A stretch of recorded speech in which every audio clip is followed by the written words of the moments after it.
South Korea, known for its breathtaking scenery, fast-growing economy, unique clothing, quality technology, Korean barbecue. Adored for their culture, the way they live, bowing to their elders, hardworking students, and the great pride they have for the country. Without a doubt, South Korea is a wonderful place to be. But what about the other side of the gate? The gate holding other Koreans from uniting its country. What is the reason for the separation? How did this all begin?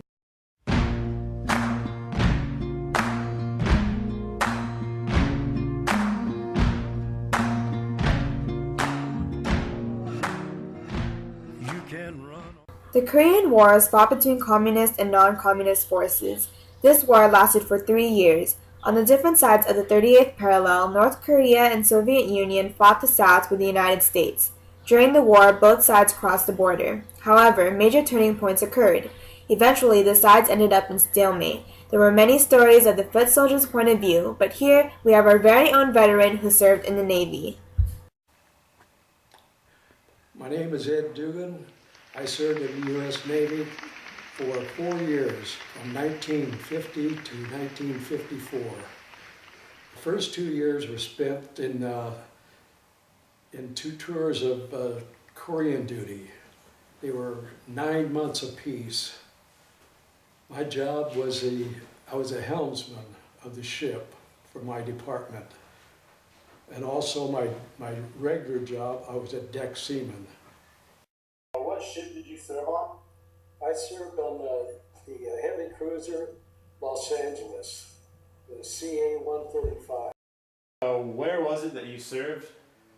In Korea, the first 24 months. 18 months of the first 24 months I was in was 9 months the first tour in Korea, and that was from 51 into 52, and then I served another 8 months on the second tour back in Korea, patrolling the coastlines and bombarding the coastlines. That was a task force job.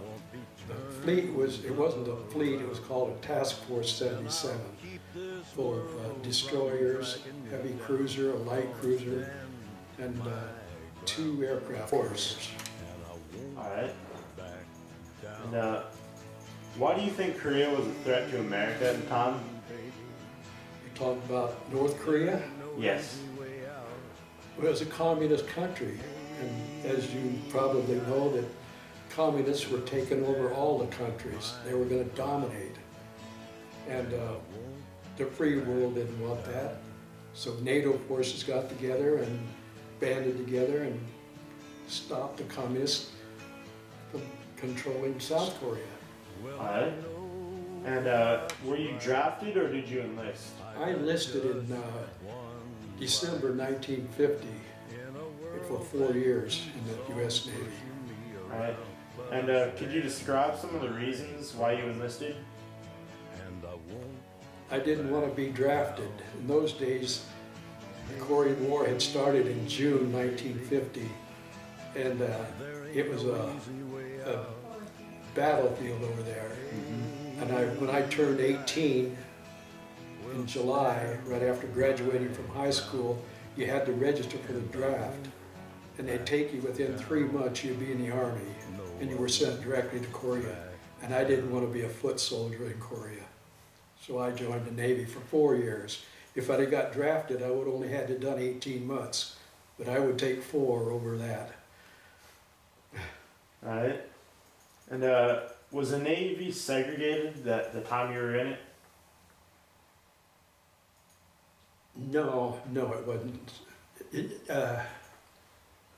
To a degree it was. There was a lot of help that enlisted men that did certain jobs that race would do it more than the white race, like cooks and help in the officers' quarters, things like that. But it wasn't that segregated, no. All right. And how has the war affected you today? Oh, I can't say it really had much effect on me. I was only 18.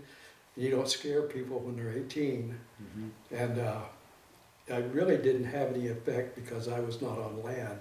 Maybe if you're a foot soldier over there going through a lot more than what we went through, but I can't say it had any major effects. Do you have any memorable experiences from your years in the war? One of them sticks out in my mind, that during the day, the aircraft from our carriers there and the task force would fly over the land and do bombarding. And a lot of times they'd get hit by enemy gunfire. And as soon as they got hit, they would head for the ocean because they knew if they crashed on land, parachuted and crashed on land, that there's a chance they could get captured by the North Koreans. So whenever these planes would get damaged by ground fire, they would head for the ocean, the sea, because the task force was out there. And this one day, this always happened during the day, and this one day, plane would come flying over, and we were alerted that there's a plane coming in, a damaged plane, the pilot would be ejecting, and that did happen. And our ship was assigned to go over and pick up the pilot out of the water. And come to find out that the captain of our ship and the pilot were old buddies from years back. And so in a way, he helped save his life. The captain saved the pilot's life. All right, that's interesting. And then, in your opinion, do you believe that America won the war? No. Because it was a negotiated settlement. And we ended up right back where we were before the war started, at the 38th parallel. The North was still on one side and the South was on the other. The whole aim of that was to get rid of communists in Korea Peninsula. But that didn't happen. 50 years later, 60 years ago, 60 years now, it's still a divided country. So it was a negotiated settlement, not a win. Hello, we're at the Los Angeles Naval Museum, and we're going to go look at ships and learn some stuff about the Korean War, hopefully. Inside the museum, we discovered a model remake of the ship my grandpa served in during the Korean War. The heavy cruiser Los Angeles 135, as shown, was an impeccable feat of naval engineering. Outside the museum, there is an American Merchant Marine Veterans Memorial, along with a ship propeller, a statue, a mast, and a 230,000-pound turret. This concludes our Korean War video project. Yay!